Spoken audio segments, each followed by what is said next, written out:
আমরা নিফটি আর bank Nifty analysis ভিডিওতে আপনাদের সকলকে স্বাগত জানাচ্ছি। আমি তন্ময়। তো গতকাল আমি একটা ভিডিও আপলোড করেছিলাম, আপনাদেরকে জানিয়েছিলাম যে ব্যাংক নিফটি একটা সাপোর্ট রেঞ্জ হচ্ছে 48,000 আর নিফটির একটা সাপোর্ট রেঞ্জ আমি বলেছিলাম যেটা হচ্ছে 22,800। আজকে মার্কেট নিয়ে আলোচনা করব। সেই 22,800 নিচে জাস্ট মার্কেট ক্লোজিং হয়েছে, মাত্র 5 পয়েন্ট নিচে নিফটি আমরা দেখতে পাচ্ছি প্রায় 22,795 লেভেলেতে ক্লোজিং দিয়েছে। তো চলুন আমরা স্ক্রিনেতে যাই, স্ক্রিনেতে একবার দেখার চেষ্টা করি মার্কেট কীরকমভাবে বিহেভ করেছে এবং আগামী সোমবার যখন মার্কেট ওপেন হবে তখন মার্কেট কি হতে পারে, নিফটি ব্যাংক নিফটির অ্যানালিসিস আপনারা দেখবেন। তো চলুন আমরা স্ক্রিনের দিকে যাই, স্ক্রিনেতে আমরা আলোচনা করি। তো বন্ধুরা, আপনারা দেখতে পাচ্ছেন যে নিফটি 22,795, আমরা দেখতে পাচ্ছি 22,795 এক্স্যাক্টলি, কেবলমাত্র 5 পয়েন্ট দূরেতে, মানে 22,800 থেকে কেবলমাত্র 5 পয়েন্ট নিচেতে ক্লোজিং এসেছে। আমরা দেখতে পাচ্ছি ক্লোজ প্রাইস যেটা দেখতে পাচ্ছি স্ক্রিনেতে। তো মার্কেট এক্স্যাক্টলি এই লেভেলটা হোল্ড করার চেষ্টা করছে।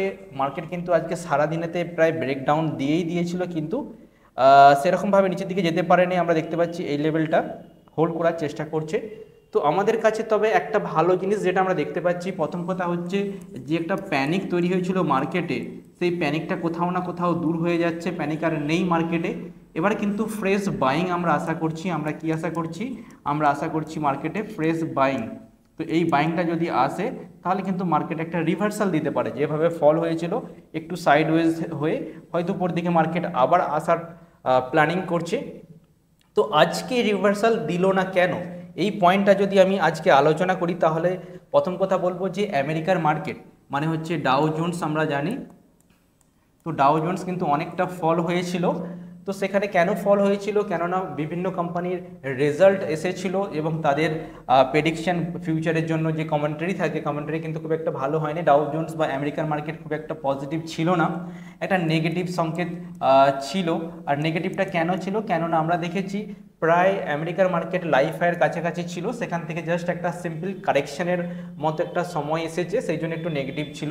তো সেই পরিস্থিতিতে আমাদের মার্কেট কিন্তু অনেকটা স্টেবল করেছে, নেগেটিভ ভাব থেকে দূরে থেকে অনেকটা পজিটিভ হওয়ার চেষ্টা করেছে। আজকে যদি আমরা ডেলি চার্টের দিকে একবার তাকিয়ে দেখি যে নিফটি ডেলি চার্ট কি বলতে, 5 মিনিটের চার্টের দিকে যদি আমরা নিয়ে আসি, তো 5 মিনিটের চার্টটা আমরা দেখতে পাচ্ছেন যে নিফটি ওপেন হয়েছিল একেবারে আপনার হচ্ছে 22,920 কাছাকাছি নিফটি ওপেন হয়েছিল। সেই 22,920-তে ওপেন হবার পরে মার্কেটে কিন্তু একটা শার্প ফল আসে। এই ফলটা কিন্তু কোথাও না কোথাও এই সকাল 10টা থেকে কিন্তু হোল্ড করে রাখার চেষ্টা করেছিল এবং তারপরে আবার আপসাইড, তারপরে আবার সাইডওয়েজ। তো এই যে দেখতে পাচ্ছেন আপনি একটা রেঞ্জ বাউন্ডের মধ্যে যে ট্রেড সারাদিনে হয়েছে, এটা কিন্তু স্টেবল হওয়ার চেষ্টা করেছে মার্কেট কিন্তু এরকমভাবে শার্প অতটা দুর্বল নয়। তো মার্কেটে মোমেন্টাম আসছে এবং নিফটি কি হতে পারে আগামী দিনগুলোতে বা আগামী সোমবার কি হতে পারে সেই প্ল্যানটাও আমরা এখান থেকে একটু আলোচনা করে দিচ্ছি কি হবার সম্ভাবনা আছে। তো আমরা যেটা দেখতে পাচ্ছি যে মার্কেট এই 22,800 কোথাও না কোথাও এই জায়গা থেকে রিভার্সাল দেওয়ার চেষ্টা করছে।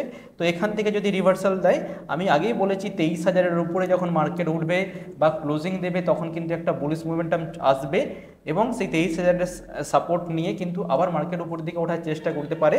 উপর দিকে উঠে কিন্তু আবার নিচের দিকে যেতে পারে, এরকম না উপর দিকে উঠে গেলে আবার নিচের দিকে যাবে না, কিন্তু টেম্পোরারি বটম আমরা দেখতে পাচ্ছি 22,800 কাছাকাছি লেভেলটাই হয়তো বটম করে নিয়েছে, ঠিক আছে। বা আমরা দেখেছি 700-র কাছাকাছি আজকে গিয়েছিল, যে আগের লোটা আমরা দেখতে পাচ্ছি সেই লোয়ের আগেতেই কিন্তু ক্লোজিং হয়েছে। কারণ নিচের দিকে যেতে চাইছে না মার্কেট, কোথাও না কোথাও মার্কেট চাইছে মোমেন্টাম আসুক।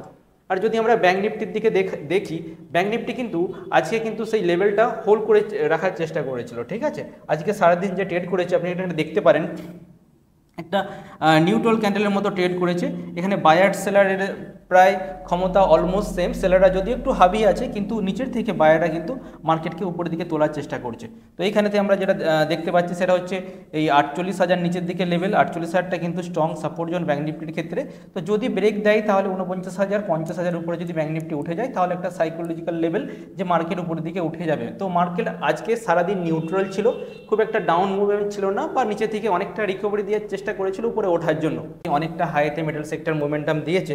তো মেটাল মেটেল কেবলমাত্র মার্কেটকে ধরে রেখেছিল, কিন্তু আজকে সারাদিনেতে আমরা যদি দেখি যে অটো সেক্টরের উপরে কিন্তু মারাত্মক ফল হয়েছে। আপনারা চাইলে যে স্ক্রিনেতে দেখতে পারেন যে অটো সেক্টর কিন্তু এখানেতে প্রচুর ফল হয়েছে। যেমন হচ্ছে মহিন্দ্রা আমরা এখানে তো যদি লক্ষ্য করি, মহিন্দ্রার মধ্যে মোটামুটি প্রায় 6% নিচের দিকে পড়ে যেতে আমরা টিভিএস মোটর থেকে আরম্ভ করে ম্যাক্সিমাম অটো সেক্টর কিন্তু আজকে মার্কেটকে অনেকটা নিচের দিকে নিয়ে গেছে। কেননা অটো সেক্টরের জন্য একটা ব্যাড নিউজ মার্কেটে এসেছে যে সরকার ইভি ভেহিকেল নিয়ে কিছু চিন্তাভাবনা করছে, বিভিন্ন রকম পলিসি নিয়ে আসতে পারে।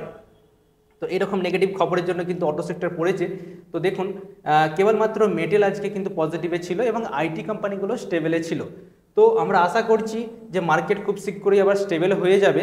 তো আজকে যদি টপ গেনারের কথা বলি, তো অনেক আছে যারা টপ গেনারের মধ্যে আছে, যেমন গোদরেজ ইন্ডাস্ট্রি 9% আপে আছে এবং টপ লুজারের মধ্যে সাইন্ড আছে, ঠিক আছে। তো লং বিল্ড আপ আমরা দেখতে পাচ্ছি বিভিন্ন স্টকেতে। তো মোটামুটি আমরা দেখতে পাচ্ছি যে মার্কেটে একটা ফিয়ার যেটা ছিল সেটা এক্সট্রিম ফিয়ারটা আছে, কিন্তু সেটা আস্তে আস্তে নিচের থেকে কোথাও না কোথাও মার্কেট উপরের দিকে উঠে যাচ্ছে। ভিডিওটা যদি ভালো লেগে থাকে অবশ্যই চ্যানেলটাকে সাবস্ক্রাইব করবেন। তো সাথে থাকার জন্য ধন্যবাদ। আবার কিন্তু পরবর্তী ভিডিও আমরা দেখা করছি।